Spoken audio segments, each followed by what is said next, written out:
en route. Merci parce que tu es grand, parce que tu es bon, tu es puissant, Seigneur. Glorifie ton nom, Seigneur. Sois élevé, sois manifesté.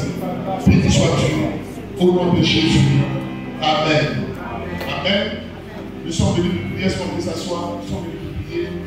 Je voudrais bénir Dieu pour la vie, serviteur de Dieu, pasteur Yao, et de tous ses collaborateurs, de son épouse. Je voudrais dire merci à Dieu pour vos vies. Alléluia. Parce que ce n'est pas facile quand on ne fait pas sa chair à tout le monde. C'est toujours une joie pour moi d'être là de vous. Je crois que ce soir, nous allons parler de ce que vous avez déjà commencé.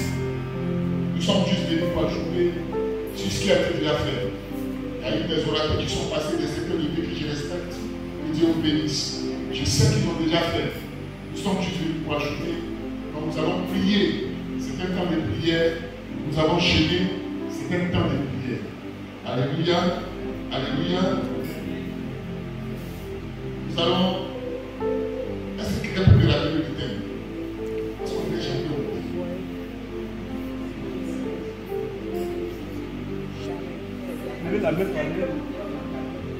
Je n'ai rien entendu.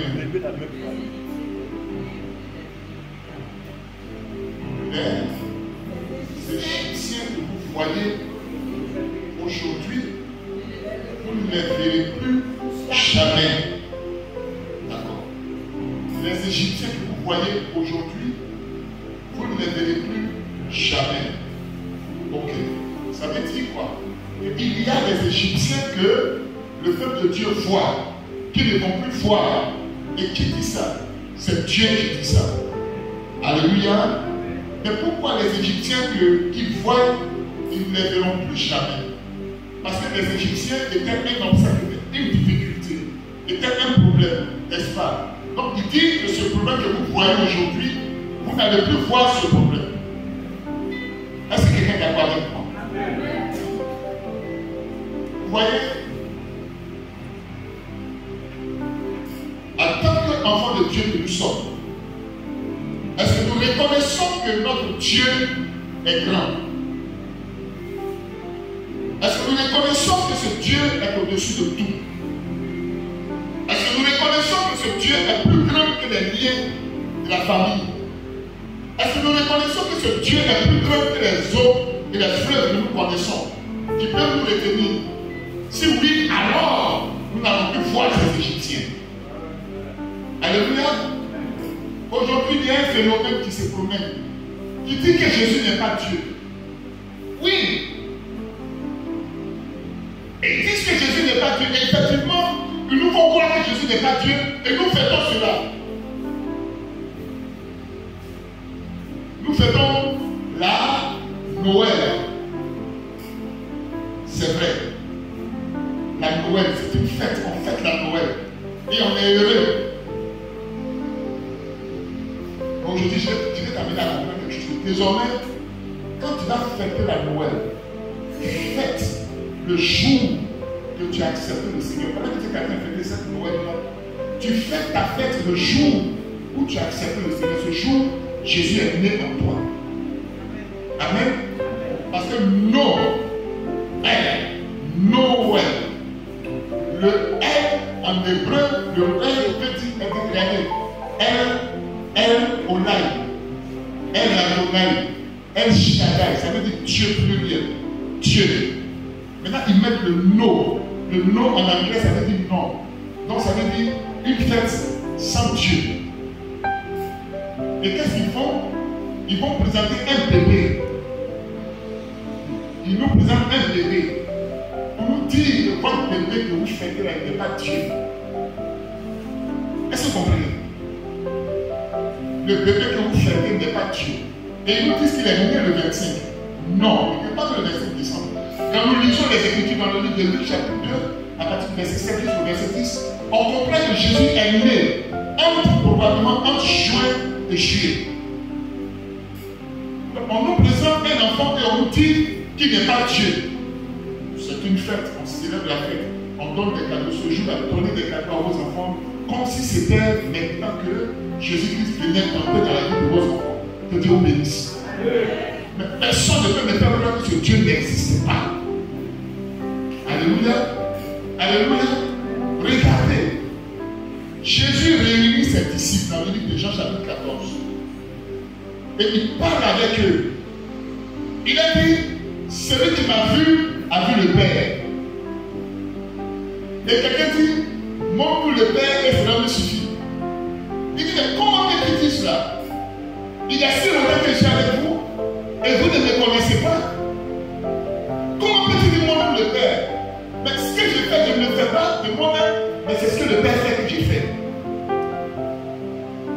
Toutes les fois que tu seras en train de chercher Dieu, toutes les fois que tu ne comprendras plus, quand tu as Jésus, tu connais Dieu, alors il te sera difficile de comprendre que ce Dieu est capable d'aller au-delà de où Dieu est avec toi. Quelqu'un n'a pas encore compris. On continue encore de chercher Dieu, n'est-ce pas? Tu ne l'as pas encore trouvé. Tu continues de chercher Dieu. Tu cherches Dieu, tu cherches Dieu. Mais pas honte. Tu cherches, on va te dire, tu cherches Dieu. Vous cherchez Dieu. Mais parce que quand vous ne l'avez pas encore trouvé, alors vous ne comprenez pas que ce Dieu-là est capable de détruire les liens de la famille. Ce Dieu est capable de briser les liens de la malédiction. Ce Dieu est capable de vous sortir de toute situation. Parce que vous continuez encore de le chercher. Le pasteur Yahweh ne peut plus chercher femme. Pourquoi? Parce qu'il a trouvé la femme qu'il a quittée derrière lui. Comme sa femme est là, il ne cherchera plus femme. Qu'est-ce qu'il va faire? Il va chercher à mettre en application ce que cette femme-là veut. Donc si tu as trouvé Dieu, si tu as trouvé Jésus, c'est que tu as trouvé Dieu. Et si Jésus est capable de te délivrer, alors tu as la délivrance. Amen.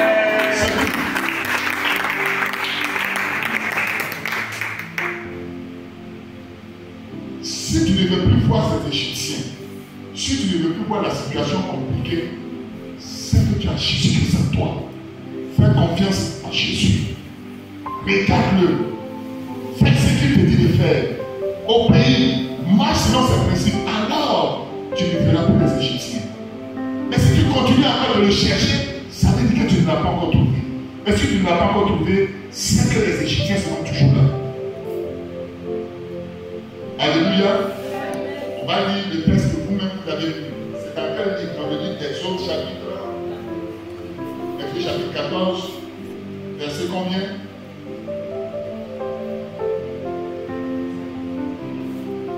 Je voudrais que quelqu'un fasse la lecture pour moi, s'il vous plaît.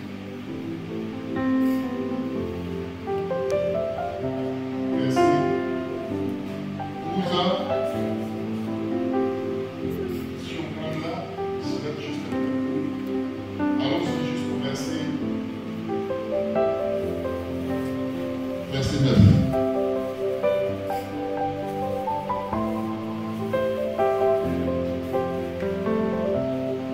Chapitre 14 à partir du verset 9. Les Égyptiens les poursuivirent, et tous les chevaux, les chars de Pharaon, ses cavaliers et son armée les atteignirent campés près de la mer, vers Pi-Hahiroth, vis-à-vis de Baal-Séphon. Pharaon approchait. Les enfants d'Israël levèrent les yeux, et voici les Égyptiens étaient en marche derrière eux. Et les enfants d'Israël eurent une grande frayeur et crièrent à l'Éternel. Et dirent à Moïse, n'y avait-il pas de sépulcre en Égypte, sans qu'il fût besoin de nous mener mourir au désert, que nous avons fait en nous faisant sortir d'Égypte? N'est-ce pas là ce que nous te disions en Égypte? Laisse-nous servir les Égyptiens, car nous aimons mieux servir les Égyptiens que nous de mourir au désert. Moïse répondit au peuple, ne craignez rien, restez en place et regardez la délivrance que l'Éternel va vous accorder en ce jour. Car les Égyptiens que vous voyez aujourd'hui, vous ne les verrez plus jamais. Amen. Car les Égyptiens que vous voyez aujourd'hui, vous ne les verrez plus jamais. Allons-y dans Genèse chapitre 15. Genèse chapitre 15, à partir du verset 13. Genèse chapitre 15, verset 13. Vous allez comprendre d'où ça commence, d'où se quitter. Je vais Genèse chapitre 15 à partir du verset 13. Et l'Éternel dit à Abraham, sache que tes descendants seront étrangers dans un pays qui ne sera point à eux. Ils y seront asservis et on les opprimera pendant 400 ans. Mais je jugerai la nation à laquelle ils seront asservis. Et ils sortiront ensuite avec de grandes richesses. Amen. Et ils sortiront ensuite avec de grandes richesses. Genèse chapitre 12. Genèse chapitre 12. À partir du verset 33. Genèse chapitre 12, verset 33. Pardon, Exode, excusez-moi. Exode chapitre 12, verset 33. Exode chapitre 12, verset 33.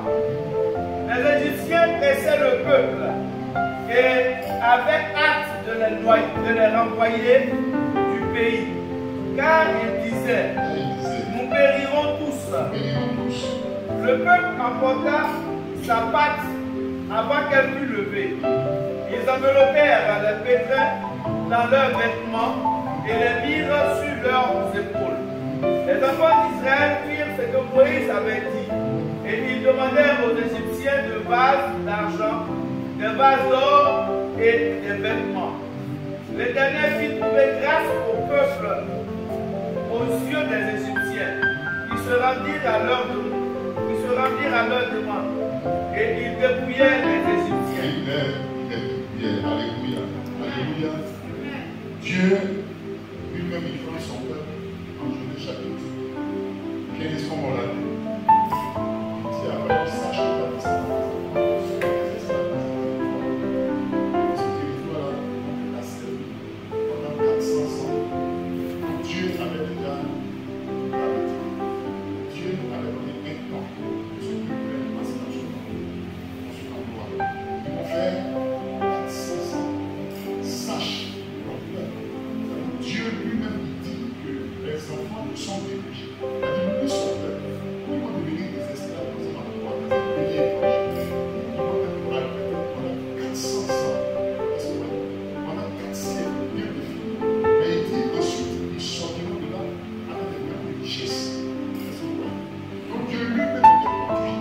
Il dit que ce endroit-là, ils vont les maltraiter. Ils vont souffrir. Ils ne vont pas rester là et bon. Ils vont sortir de là. Je vais dire à quelqu'un ce soir, peut-être que tu vis une situation, mais cette situation n'est pas éternelle. Il y a un temps où tu vas sortir de là. Il a dit 400 ans, mais ils vont faire 400 ans. Pourquoi? Parce que celui qui devait les faire sortir de là, il s'était précipité, il n'était pas encore prêt. Peut-être que par toi, Dieu veut délivrer une famille quelque part, mais tu n'es pas encore disposé, tu n'es pas encore dans la volonté de Dieu, tu n'es pas encore entré en contact avec Dieu pour que tu arrives à faire ce que Dieu veut que tu fasses. Donc après les 400 ans, il dit qu'ils vont sortir de là avec de grandes richesses. Tu ne sortiras pas de la pauvreté blessée. Tu ne sortiras pas du célibat stérile. Tu ne sortiras pas de la maladie avec des séquelles. Non, c'est maintenant. Quand Dieu permet quelque chose, c'est maintenant. Donc quand le temps est arrivé, Dieu lui-même, il s'est levé et il a libéré son enfant. Et quand il les a délivrés, pendant qu'ils partaient, ils sont sortis. Les enfants de Dieu sont devant. Pendant qu'ils partaient, les Égyptiens étaient derrière, avec la poussière, avec toutes sortes de choses, les chars, tout ce qu'il fallait. Ils arrivent devant, il y a la mer rouge. Quelquefois, quand tu vis des situations, tu regardes devant, tu regardes derrière, il n'y a pas de solution. Tu ne sais que faire. Ils ont tellement crié à l'Éternel. Ils ont dit à Moïse, c'est vrai, votre affaire d'église, c'est bon. Tu m'as dit de laisser le gars. Tu m'as dit de ne pas faire des fétiches. Tu m'as dit de tout arrêter. Mais quand je regarde, je fais comment? Il était mieux que je fasse des fétiches. Ne fais pas les fétiches. Reste tranquille. Ce Dieu a guéri. Mais vous m'avez dit de laisser mon fiancé. Vous m'avez dit de laisser mon gars. Vous m'avez dit de laisser mon mec. Il était mieux que je sois maîtresse. Et que j'arrive à payer ma pommade. Laisse le mettre. Tu vas payer ta pommade.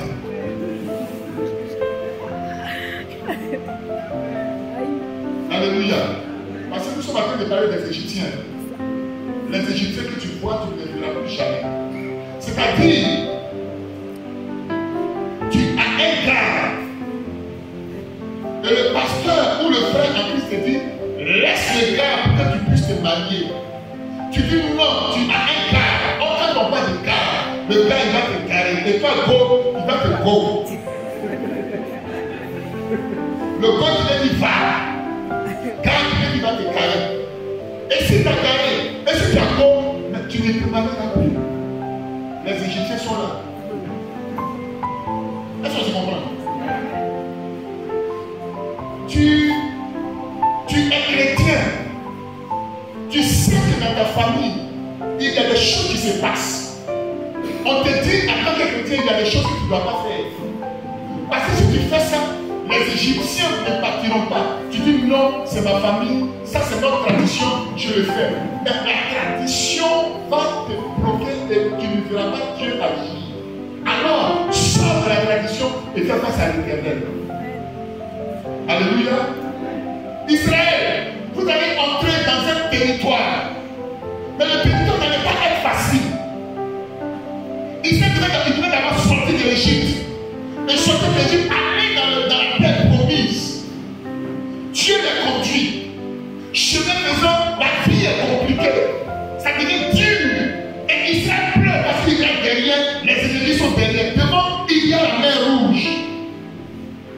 Il y a des moments où tu as prié, tu as jeté, tu as prié, tu as jeté. Maintenant, on a dit à Moïse, Moïse, arrête de prier.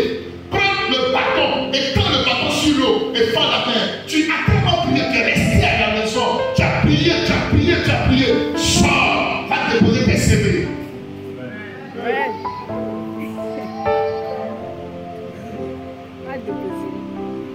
Alléluia. Va déposer tes CV. Va aussi passer les concours. Ah, mais on dit, ce n'est pas comme dit dans ma famille. Dans ma famille, on ne se marie pas. Pasteur, je veux me marier. Les pasteurs prient, ils gèrent, ils mettent des l'huile sur ta tête. Jusqu'au moment où ta tête est devenue chaude. On a tellement mis l'huile. Mais quel est ton comportement à la maison? Tu n'arrives même pas à aider maman à cuisiner. Tu n'arrives même pas à balayer le salon. Mais les Égyptiens célibataires vont te suivre.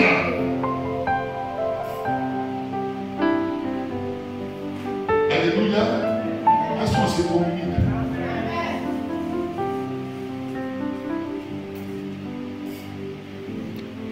Est-ce qu'on se communique? Les Égyptiens. Il dit, Moïse, nous, on veut les servir. Parce qu'ils ont dit, on veut rester là-bas. Tu vas où avec nous? Parce que c'est compliqué. Parce que c'est difficile, la vie chrétienne est difficile. On disparaît, on ne nous voit plus. Parce qu'on est quelque part. On a l'armée dans le fétiche. Je suis dans une entreprise. Le pasteur prie. L'église prie pour que je connaisse des promotions. Mais comme c'est difficile, si je ne rentre pas dans le système, je ne serai pas nommé. Alors je rentre dans le système. Je préfère être dans le système pour être nommé que de suivre la voie de Christ. Les Égyptiens que tu vois, est-ce que tu peux continuer de les voir? Si tu ne veux pas que les Égyptiens te suivent dans ton travail, arrête de faire ce qu'ils font les autres. Et puis suis Dieu véritablement. Alléluia.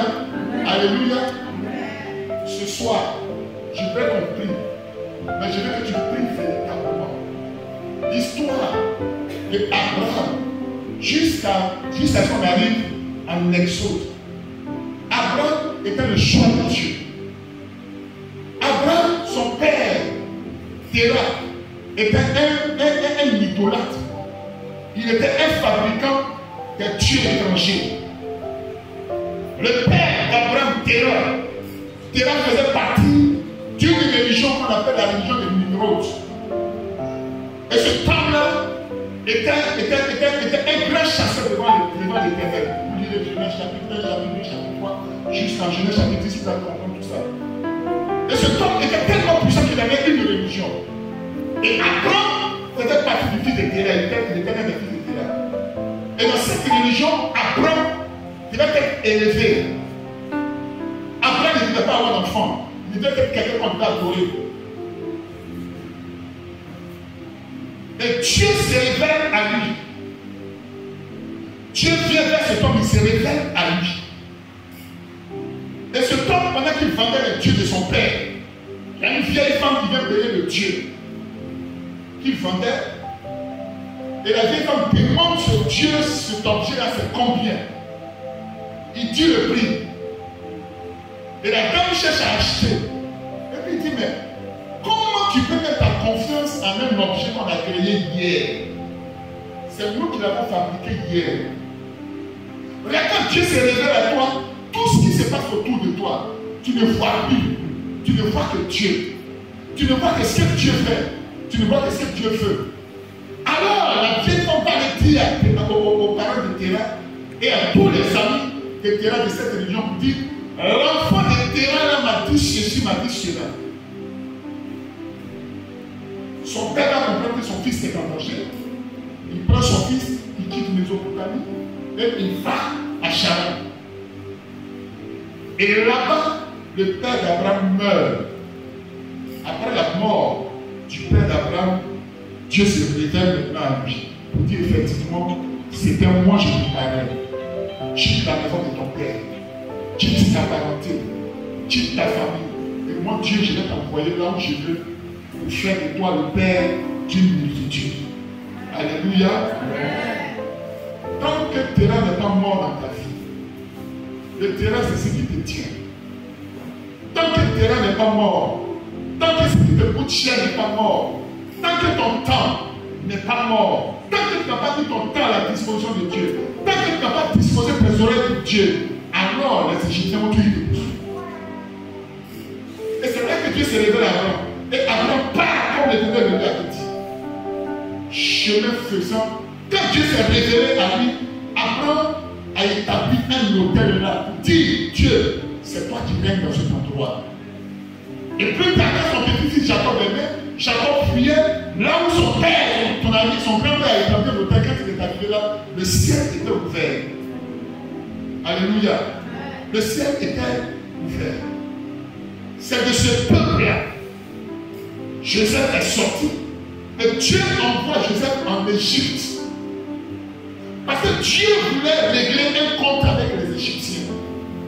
Les Égyptiens, il y avait une puissante armée. C'est des gens sur qui les gens s'appuyaient pour faire la guerre. Alléluia. Donc Dieu voulait régler, voulait les amener à comprendre que c'est lui qui est Dieu. Il envoie son peuple dans ce endroit. Quand Dieu permet que tu ailles dans un endroit, quand Dieu permet que tu rentres dans un endroit où tu ne peux pas rentrer, tu es lumière. Tu allais là pour une solution.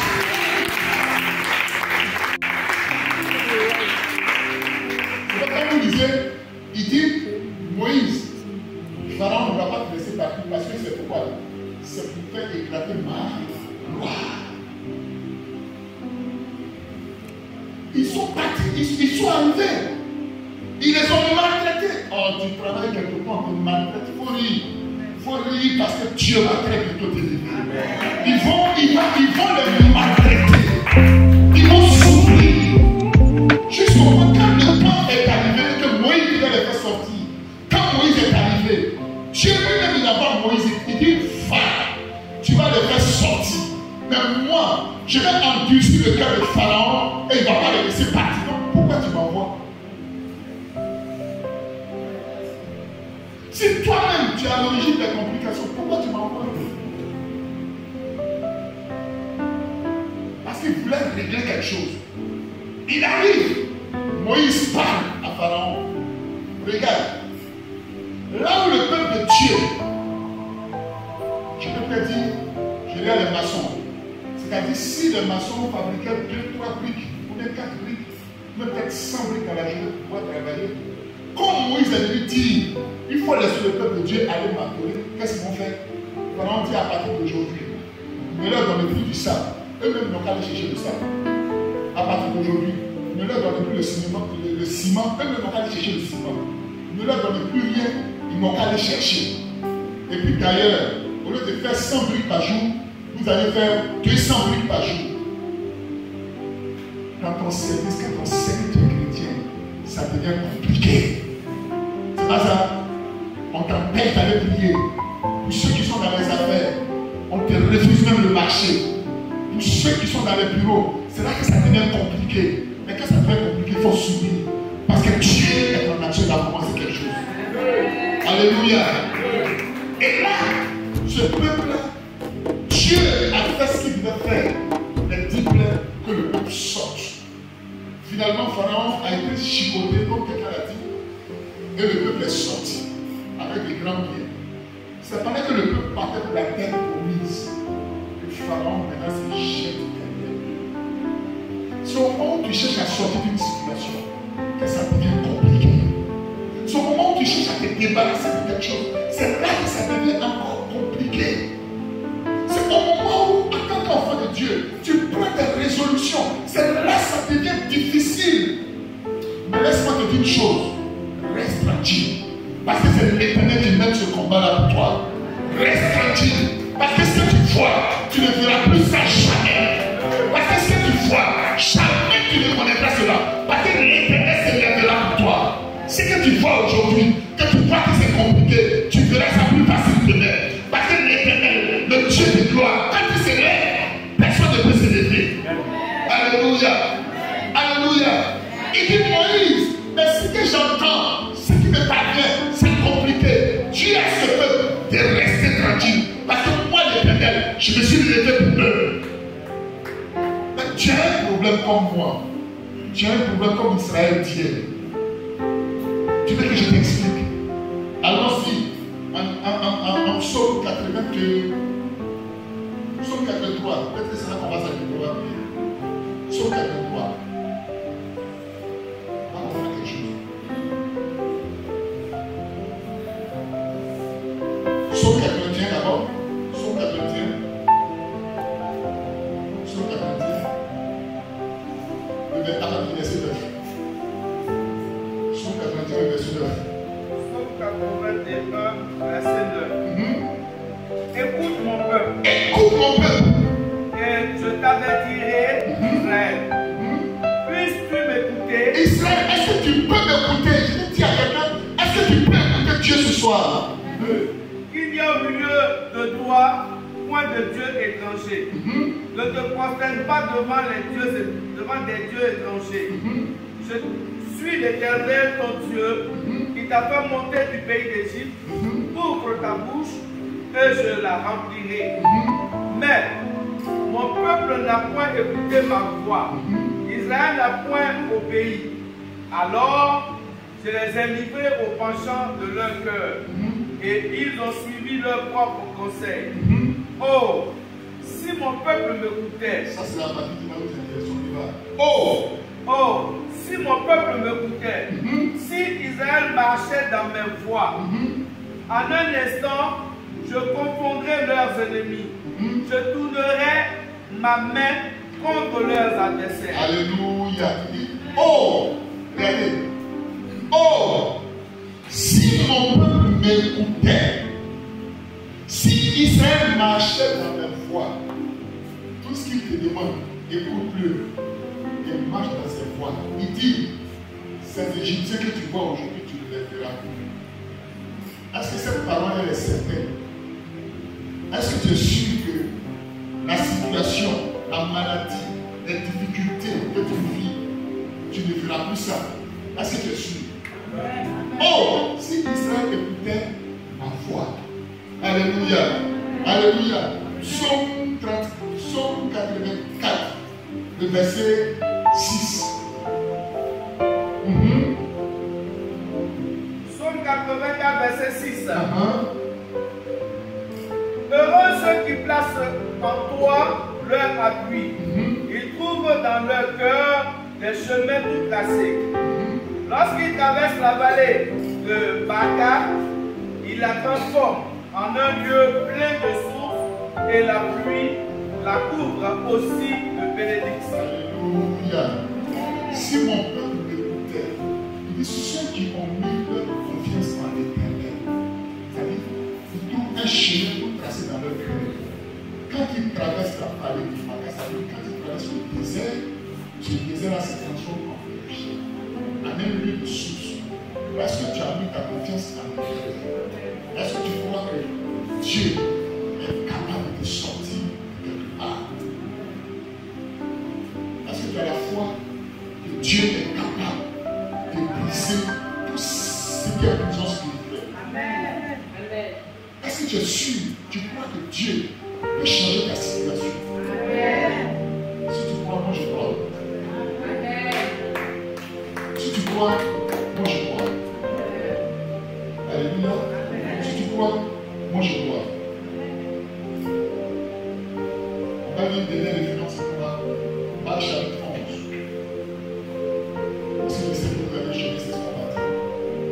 Marc chapitre 11, à partir du verset de Dieu.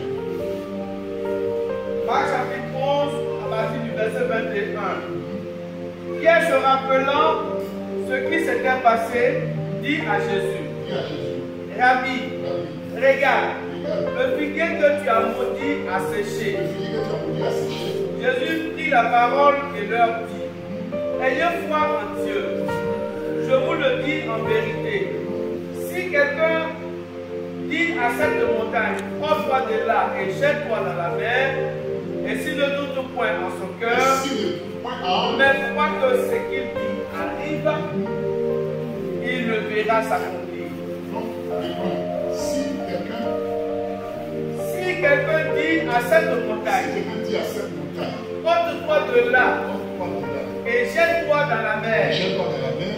et s'il ne doute point en son Si cœur, le doute point dans son cœur, non, le doute est d'abord un piège. Le doute est inimitié contre la foi. Donc si tu ne doutes pas dans ton cœur et que tu crois que ce que tu as dit arrive, alors tu le verras s'accomplir. Alléluia. C'est pourquoi. Continue, c'est pourquoi je vous dis, Je vous dis, tout ce que vous demanderez en ce que priant, vous demanderez en priant, croyez que vous l'avez reçu, croyez que vous l'avez reçu et vous le verrez s'accomplir. et vous le verrez s'accomplir. Est-ce que quelqu'un croit?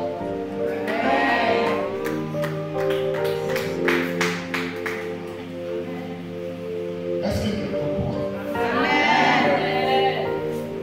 Je ne te dis pas de croire en moi. Mais ici, mon peuple écoute ma voix. Est-ce que tu entends la voix de Dieu? Est-ce que tu crois que mon Dieu est capable?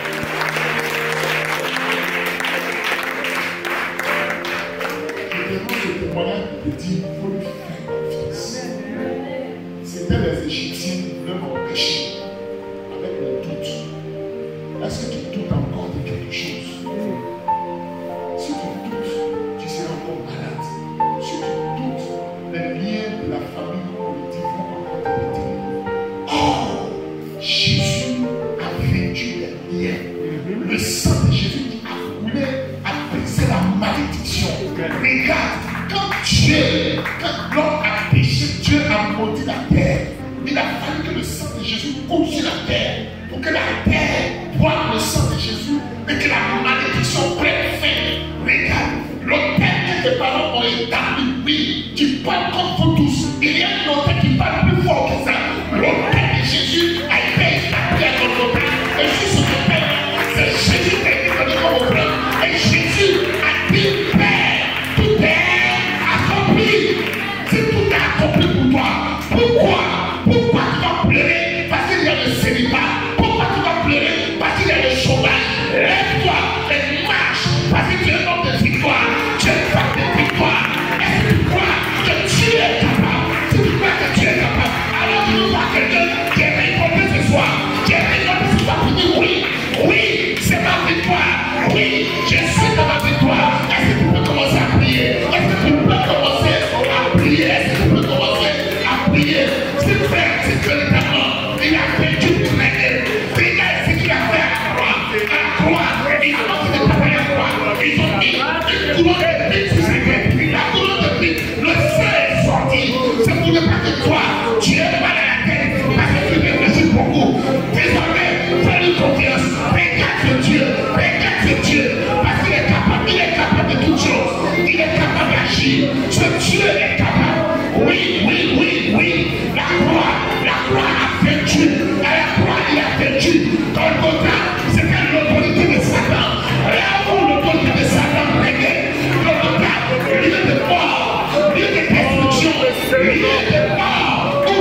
projet. La croix a été levée là. Et à la croix, oh, le sacrifice a été donné. C'est Jésus. Le sacrifice a été donné pour toi, pour ta délivrance, pour ta restauration, pour ta paix, pour ta stabilité, pour ta marche, pour ta victoire. Est-ce que quelqu'un est ta victoire ce soir? Ta victoire ce soir. Victoire ce soir. Victoire sur la sorcellerie. Victoire sur la mort. Victoire sur le non-accomplissement. Victoire sur le blocage. Victoire sur le chômage. Ah, Seigneur, Seigneur, Seigneur, Seigneur, Seigneur, Seigneur. Je ne veux pas voir quelqu'un qui oublie. Je veux que quelqu'un ait monté. Je veux que quelqu'un ait ce soir une situation que tu peux croire. Que tu ne peux pas avoir de Dieu. Alors que tu as avoir de Dieu. Et ce soir, le Dieu que tu sais, le Dieu que tu pries, il est venu te donner sous le coup. Est-ce que ce soir, tu es pas de victoire? Tu es pas de victoire. Qu'est-ce qui te retient? Qu'est-ce qui te retient? Qu'est-ce qui t'empêche d'être de la joie? Ta joie, ta joie. Ce soir, Seigneur. Ah, Seigneur, Seigneur, Seigneur, Seigneur, Seigneur, ce soir, Père, ton peuple, Seigneur. Oh Dieu, oh Dieu, oh Dieu, oh Dieu, Seigneur, Seigneur, Père, ce soir, Papa, ce soir, Seigneur, il n'y a que toi, il n'y a que toi, il n'y a que toi.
Alléluia.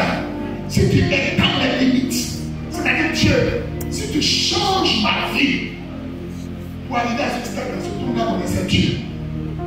Est-ce que tu lui fais confiance? Regardez, on regarde les témoignages. Il faut vivre ce qu'on rend comme témoignage. Dieu est là. Quelle est ton alliance avec lui? Quel est ton niveau de degré avec lui? Je ne suis pas spécial. Tu peux aussi. Alléluia. La semaine dernière, une soeur. J'avais une petite chaise, j'étais en train de prêcher. Puis j'avais ma tablette. J'avais ma Bible. Ah, la chaise est petite. La soeur a entendu. Elle allait à Cap Mort, à Bidon Mort. Elle a cherché le Christ. Nous avons prié pour la vie de cette soeur. La semaine qui vient de finir, nous sommes en train de terminer l'année. Elle a connu une promotion dans son travail. Quel est ton degré avec Dieu? Est-ce que quand on lance l'appel, l'achat de terrain, tu es dedans? Est-ce que la petite année de dire, je fais la peinture de l'église? Tu es dedans? Ah, c'est aussi ça. Amen. Alléluia. Est-ce que ton alliance avec Dieu? Tu as toujours dit, je n'ai pas d'argent. Mais tu as là. Le peu que tu as, mets ça à la disposition de Dieu et il multiplie. Alléluia. Alléluia. Si tu calcules, Dieu aussi va calculer avec toi. Alléluia. J'ai regardé le livre, j'ai trouvé ça sale. Je n'ai pas eu besoin de l'église. Non. J'ai dit à Dieu, je vais faire la peinture. C'est ma première chose. J'ai dit à Dieu, je vais faire la peinture. J'ai fait venir quelqu'un qui a fait le livre. Je vais ici. Il me fait venir de 300 quelques minutes. Dans le travail, quand on continue, on découvre encore d'autres choses. Ça fait 400 000. J'ai fait la peinture. Vous pensez que Dieu va me laisser? Qu'est-ce que tu fais? Tu parles à lui. Qu'est-ce que tu fais pour lui? Alléluia. Quand on lance les appels, pour soit un micro, pour le bâtiment, pour quoi que ce soit, qu'est-ce que tu attends? Est-ce que tu participes? Si tu ne participes pas, si tu ne te mets pas à la disposition de Dieu, si tu veux que toi, c'est-à-dire si tu veux te servir de Dieu, et que Dieu ne doit pas se servir de toi, les Égyptiens des finances vont te poursuivre. Alléluia. Alléluia. Les Égyptiens dans les finances vont te poursuivre. Tu vas prier.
2024 est mon année de succès, de réussite. À partir d'aujourd'hui,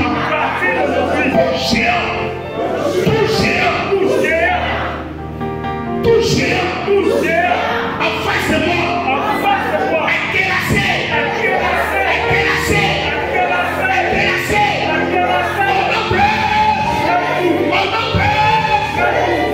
alléluia. Avant que je ne prie pour chacun, le Seigneur me met à cœur. Le pasteur m'a dit tout à l'heure que vous avez la charité. Peu importe ce que tu as à faire, viens bâtir d'abord la maison de Dieu pour continuer. Prends ce que tu as. Viens bâtir, c'est une action prophétique. Enlève d'abord, c'est pas pour faire.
Alors, ce que tu as fait, fais-le de cette maison également.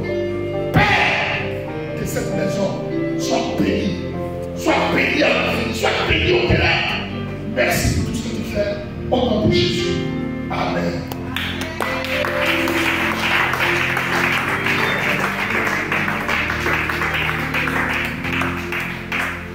Alléluia. Que Dieu vous bénisse. Vous êtes tous bénis. Vous êtes tous bénis.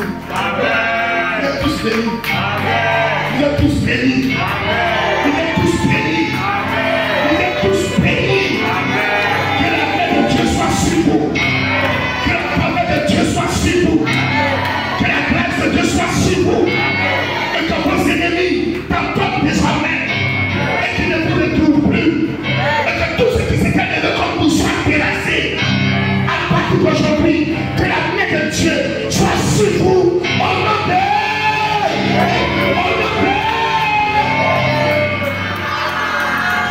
Alléluia.